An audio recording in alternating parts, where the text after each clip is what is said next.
Kevin Iole from Yahoo Sports. I want to ask Errol first. There's some great welterweights sitting right up here, and you're fighting a guy that's had the lightweight title. And while we respect what Mikey's doing, don't you feel like an obligation to have maybe give a chance to one of the great welterweights that's out there? Well, I mean, that's the fight that's been offered to me. I think that's the big fight in Dallas. And with Sean Porter, I thought that fight was going to happen. It somehow fell out. And with Keith Thurman, he's going to stay injured as long as I keep winning. So, I mean, I don't think me and him ever going to fight. He mess around, retire, I get that WC belt. Well, Sean and Keith, what's your reaction to it? I mean, I know you respect Mikey and for what he's trying to accomplish, but what does it mean to you to see the best welterweight in the world instead of fighting one of the two other welterweights fighting Mikey? Well, first off, each one of these fights is a great fight for Errol Spence. Okay, so, and outside of that, I don't know what happened with negotiation with Sean, but obviously when I'm healthy and I'm ready, from beginning, when I stepped on the scene, I said I wanted this belt. I said I wanted that belt. I told you guys I want to grab all the belts, you know? So I'm still on a mission, but my health comes first. In boxing, there are times where what you want today, you're not going to get today, but you can still look forward to tomorrow. Luckily today, I think this is a tremendous fight that's going to happen. I think this is a big opportunity for all of us in working with Fox, and I truly look forward to that up-and-coming fight. I look forward to getting back into the ring, establishing myself as the #1 welterweight champion of the world, getting this belt back.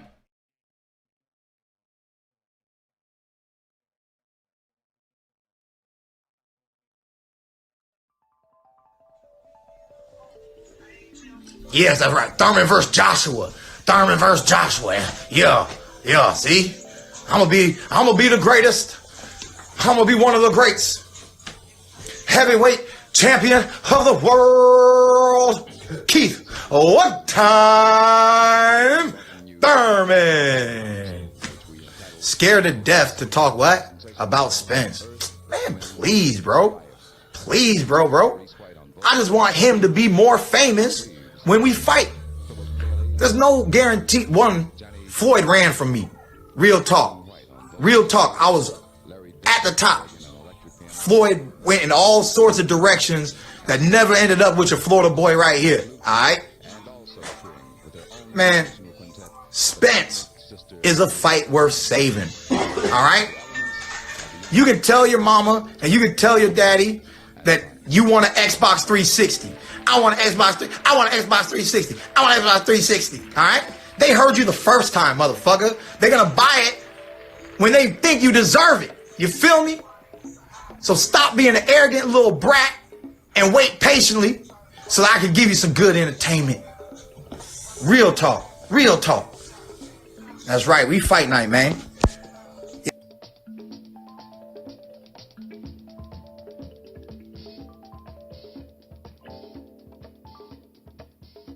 Remember strap season? Remember Errol Spence beating Bundu?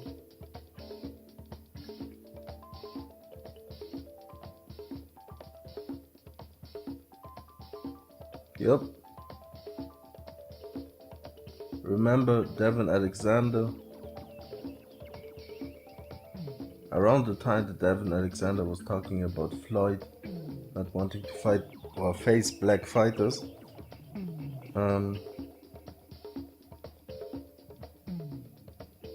around that time, you know, when Devin Alexander was vying for a spot in the Mayweather sweepstakes, 2014, 2015, something like that. So since then, Errol Spence has been talking about fighting Keith Thurman, and Keith Thurman has been talking about Errol Spence needs to do something, you know what I mean, get a belt. No, it's get a name, you know? Like just being the most avoided welterweight, albeit a champion. The most avoided welterweight in the world. That's a moniker, man. That gets the hype train going, you know what I mean? We have a former featherweight moving up to welterweight. to do the welterweight champions' dirty work, you know? Challenge themselves. I think Errol Spence has been made the boogeyman more so by dudes like Keith Thurman, Sean Porter, Danny Garcia. Dudes that wanna be the next Mayweather, you know what I mean? Sean Porter not so much, he's kind of a throwback, but then again, dude will also play politics, you know what I mean? Wait around on Keith Thurman to get the title shot, fight weird fights, pull out of fights to position himself to get the most favorable way to a title, you know what I mean? Like, that Danny Garcia matchup, man, that might have surprised some people, but, you know, like Danny, there's more than one way to beat him. Like, people have proven that at 140 as well as 147. Successfully, only Keith Thurman has proven it. And that's what he hangs his hat on, you know? Especially the last 2 years. But now he's back, man. So I'm assuming this is before the fight. But Keith Thurman was talking a lot before the fight. That's a good thing, you know? And that's what I said in my post-fight review after the Josecito Lopez fight. You need people like Keith Thurman, you know? Personalities, man.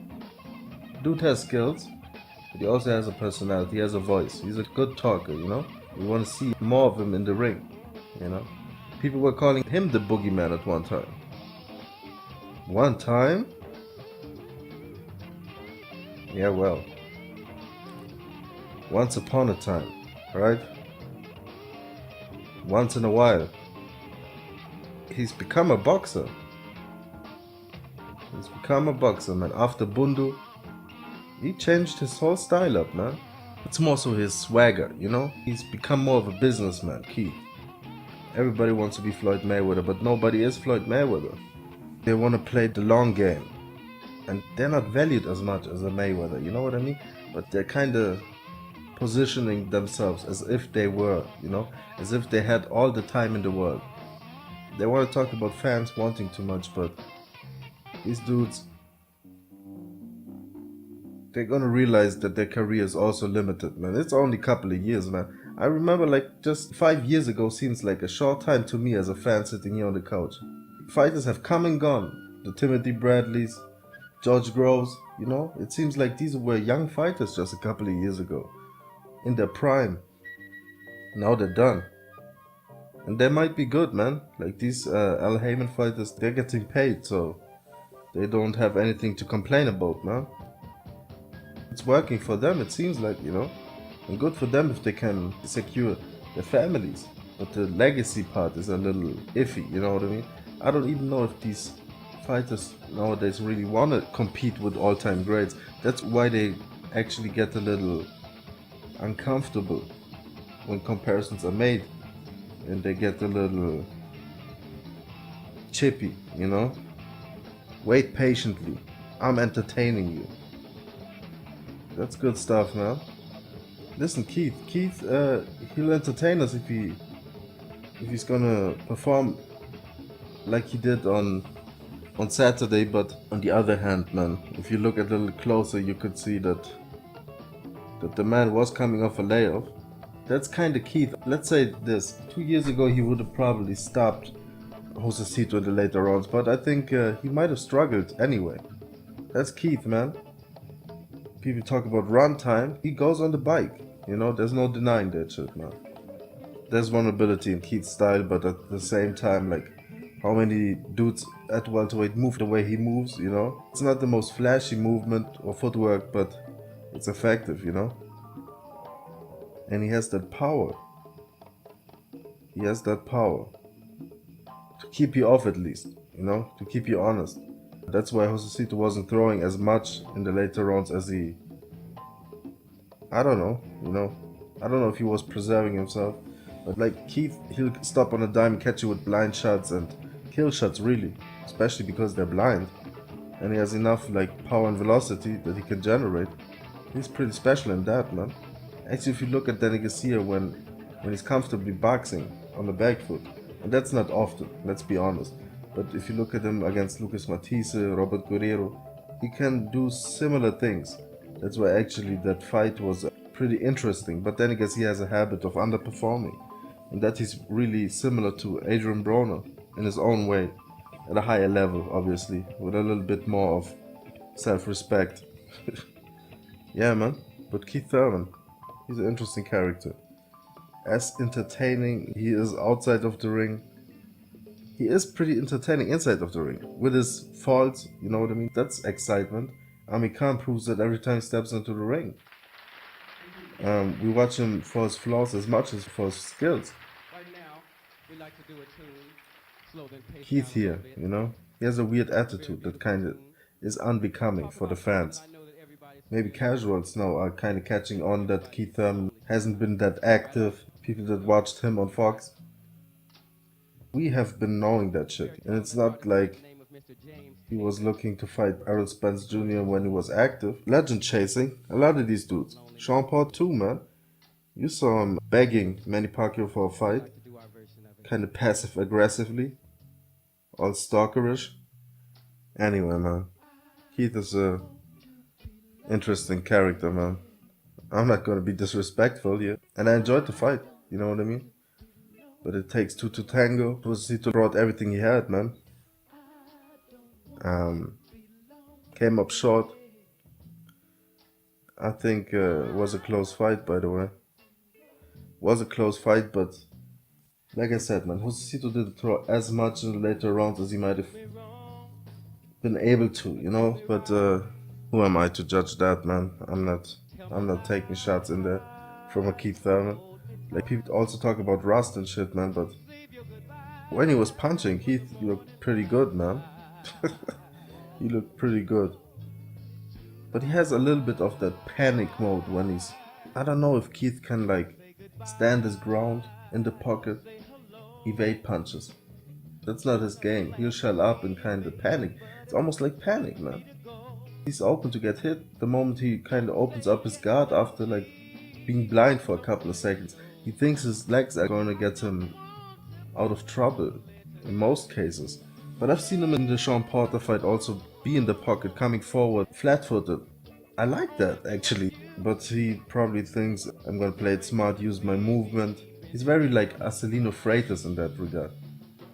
A guy that when he set his feet probably was like one of the hardest punches, but usually had like a little bit of a flighty style. A little bit of that influence of Floyd Mayweather. It's that shadow spanning still, you know, that mindset. Take no chances, unless you really have to. Yeah, but once again, who am I to second guess that? I think he's the type of puncher, I don't know if he's physically strong enough to sustain that type of style. He probably, like some dudes, man, they get tired brawling. Some other dudes, like a Brandon Rios, they get tired boxing. More vulnerable actually boxing, you know what I mean? They're more calm in the fray, in the eye of the storm. And some dudes shy away from that. I think he kind of shies away from that, you know. But yes, other aspects. Errol Spence doesn't have the movement of a Keith Thurman. Danny Garcia doesn't have it, you know what I mean? Sean Porter, like, he's weird, Sean Porter. You can see him move, you can see him use his legs, you know? Remember when he hurt his hand, basically on his bike and running against Adrian Granados? That was funny. Like, Sean Porter has a weird style, man. And also early in his career, he was much more of a boxer. Or at least he tried to, you know? He's the type of dude that mixes everything up very well, you know? But obviously his first asset is his ruggedness and relentlessness, you know? And that's an asset, man, you can't teach, I believe, you know? That shit is like some Hall of Fame type of shit, you know? Like, he's just good enough in all aspects of boxing that heart, because that's what it is, man. That shit will beat like skillful dudes, man. You know, talented dudes. We've seen that before. Devin Alexander was probably more talented.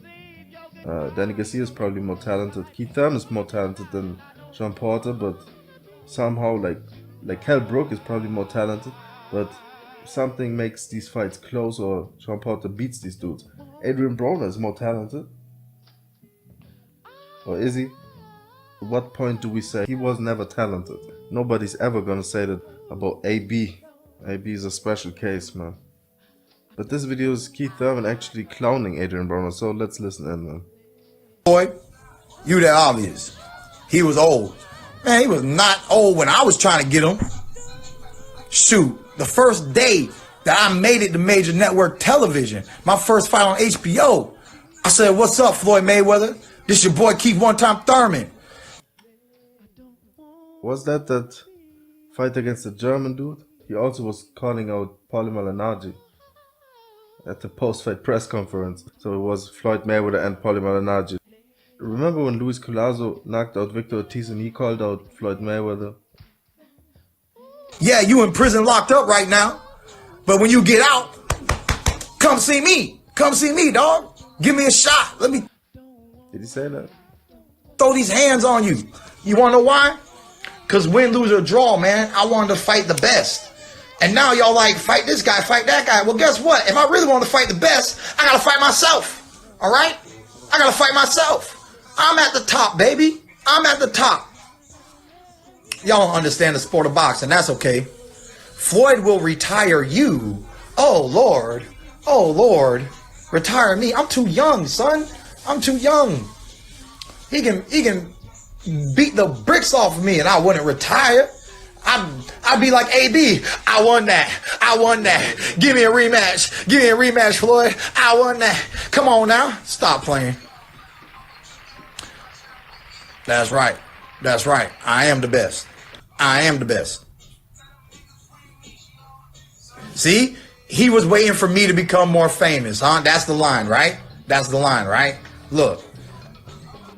I wish. Hey, who's that in the background? His mom? You know, she's just thinking, that's just Keith. Imagine like living with Keith. Fight fans know Keith Thurman. Fight fans know Errol Spence, Terrence Crawford. But we already got everything we need to give you guys great fights. We just gonna let it marinate a little bit more so that when you get a taste, you know what I mean? Like Keith, this is a tease, you know? Why are you teasing us, Keith? That ain't right. I don't want to be teased by boxers. Marinate. They like to talk about steak. They want to dangle steaks in front of us. Like we're fucking dogs. Get us all riled up. Keith wants to marinate.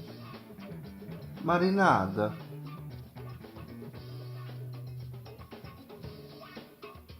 I mean, it's gonna be finger licking good, son. You feel me? You weak as fuck, bruh. You weak as fuck, bruh. Yeah, go ask Danny, dog. Go ask Danny. Go ask Sean Porter. I don't gotta knock them out, man. I can hit you one time. I'm gonna get respect. I like also how that whole one-time thing, it has kind of dwindled down, you know, the meaning of it. First it was like, I'm gonna touch you one time and it's just gonna be over, you know. Now it's one time and I'm gonna get respect. Like, I want my respect for stepping into this ring, man.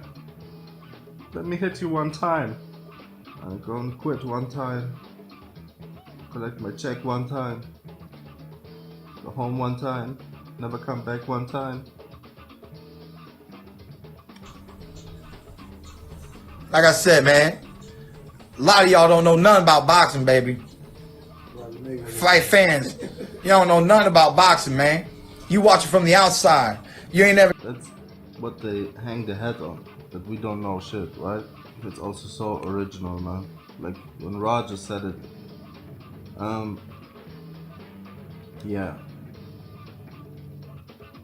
You don't know shit about boxing. Never stepped in there. Don't look too closely. You might see something you don't like. Just be all peripheral. Don't look close. No. Skeletons. What? Yeah, but that's a good excuse. Honestly, it is, you know? Fucking bound to fall to my knees in your presence, you know what I mean? Ask for fucking selfies and shout outs, shit like that. How do I act as a fan?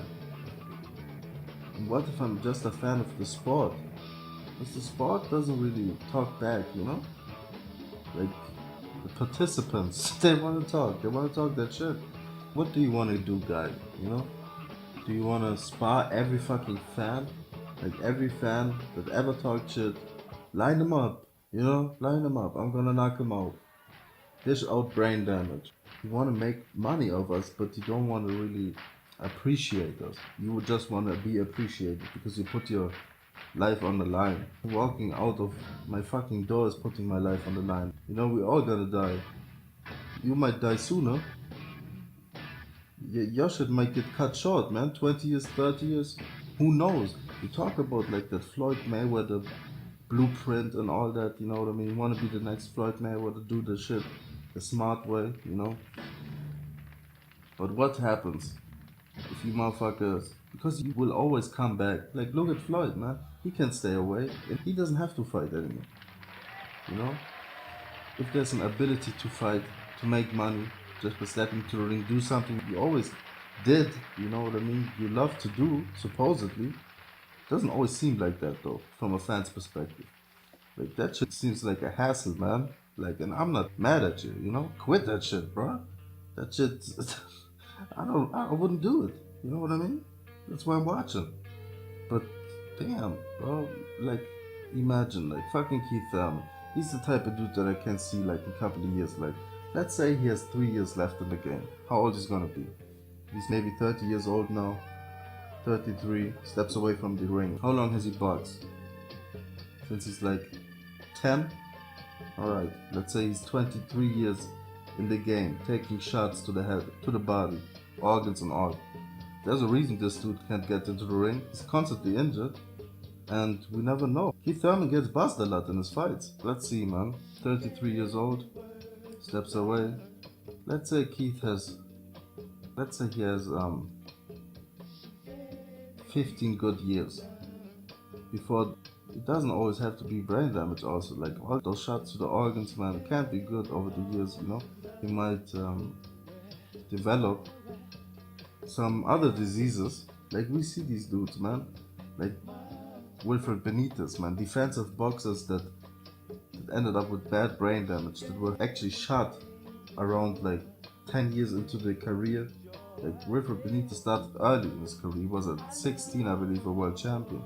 At 25, he was a shot fighter. I believe at 30, he probably was blind in one eye, didn't have his balance, falling over, brain damage and all that, stroke, I believe.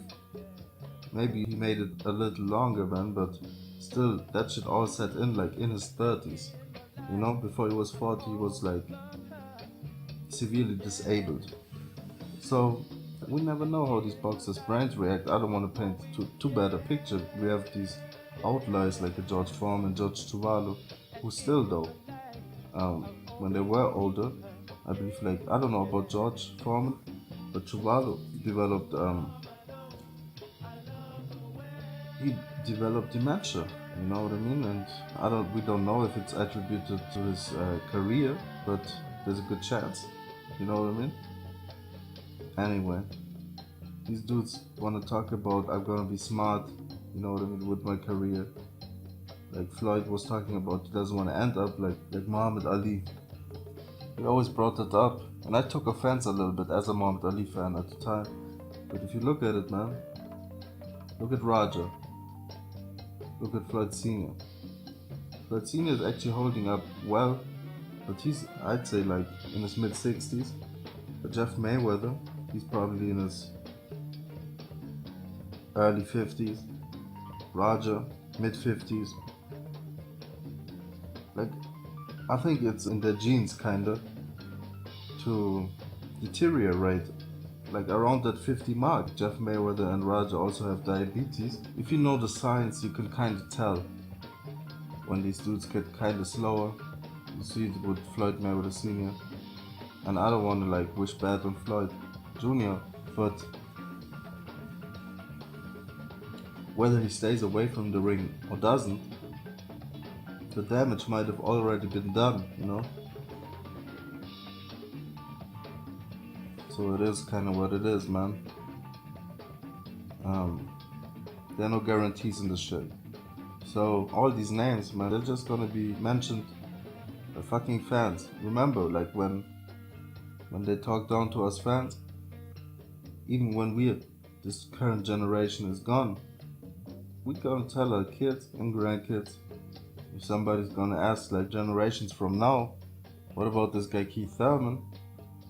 Yeah, he was a pretty good fighter, man, but he was avoiding, like the plague, he was avoiding the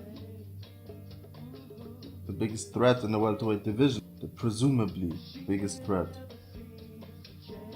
But who gives a fuck, really? We're gonna be fucking like dirt, you know what I mean? This took a dark turn. Well, yeah. Anyway, man, I think I'm gonna cut this, or are we gonna finish this? They called this fucking video Keith Thurman clowns Adrian Broner. I didn't see him, like, that's just Keith Thurman talking, man. They talk about him, like, clowning him. I didn't see that. He just, like, that's Keith Thurman talking, man. He's very demonstrative. Sometimes I don't even know, like, Keith Thurman, for one fight he's a black guy, for another fight he's Native American. Yeah, but he's always kind of black, so. In there on the realness. You know what it's like to have this cage rattled, to get hit with a body shot, but don't go down. Come on now. Oscar De La Hoya got hit with a body shot. He folded over. What are you talking about? Like Oscar De La Hoya? Oscar De La Hoya got hit by Bernard Hopkins, man, a fucking middleweight. A light heavyweight, like boiling himself down to middleweight. You know what I mean? Oscar De La Hoya fought at lightweight. Keith. And Keith was always the guy talking about lightweights, man. Amir Khan, a lightweight. I'm a welterweight.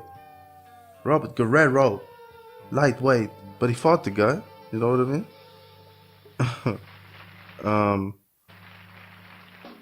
What about Josecito Lopez, man? He was a 140 pounder.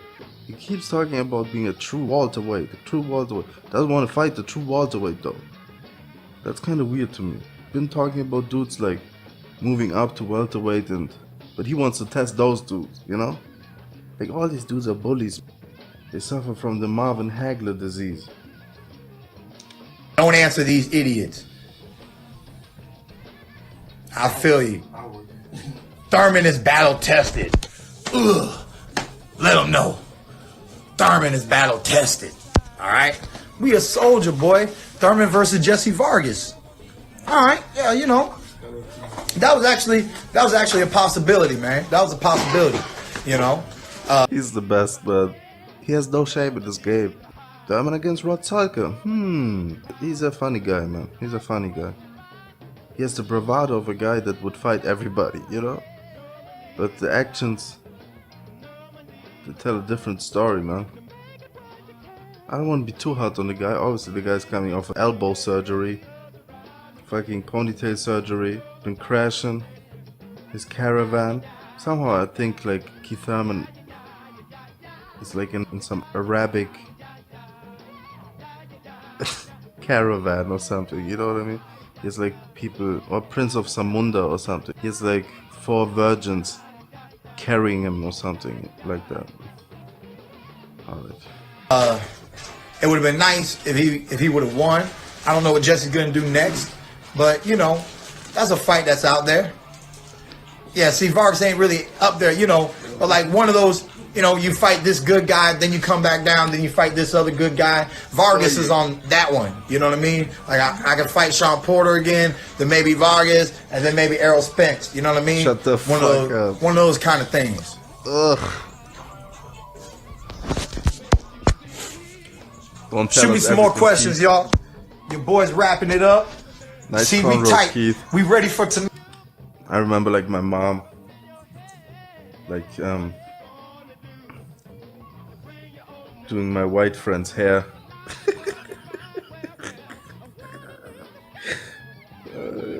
Yeah, that shit wouldn't last, man.